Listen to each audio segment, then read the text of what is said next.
Hey, so The Matrix meets Jonathan Haidt in his book, The Righteous Mind. Just did a deep dive on The Matrix. You can see the video here and basically pose the question, what is real and how can we get closer to that?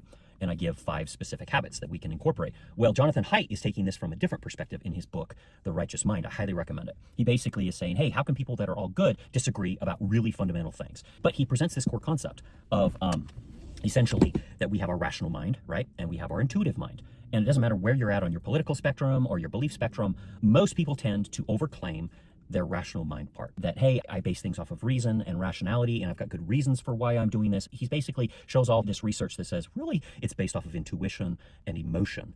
But what happens is we have these 2 roles in our mind. One is the judge and one is the lawyer. And we think the objective judge is making judgment calls and that we're showing good judgment, right? But actually, he says, really the lawyer's in charge. The lawyer's making decisions based off of emotion and based off of intuition. But here's where the skilled lawyer comes in. The lawyer then looks back and says, well, the reason I actually made all these decisions were for these rational reasons. So the lawyer then makes a case that this is rational, when in fact it's intuitive. So the smarter we are, sometimes the better we are at crafting justifications rather than approaching things objectively. So bottom line is, we are emotional creatures and we have a blind spot to think that we are more rational than we are. The lawyer is kicking in. So how does this apply to the Matrix? Well, I gave 5 principles that we can follow to try to fight against this. Socrates, Descartes, Bayes, Carl Sagan. But then my last one, I created an AI prompt that says, take your claim, put it into this AI prompt, and then not so the AI can give you an answer and say, oh, this ideology or this policy or this moral claim is true or false. That's not its point. The point is that it can come back with a scaffolding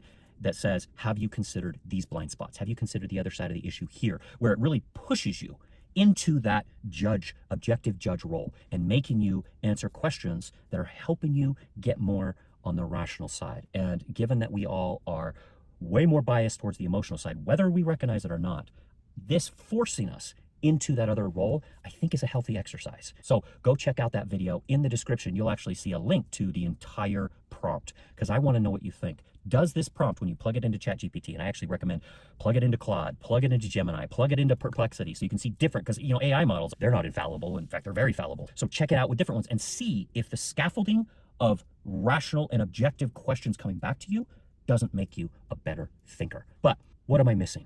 How can we get closer to truth given that case that Jonathan Haidt makes? What I give with that prompt is my first stab at it, and I want to know what you think. Thanks. We'll see you.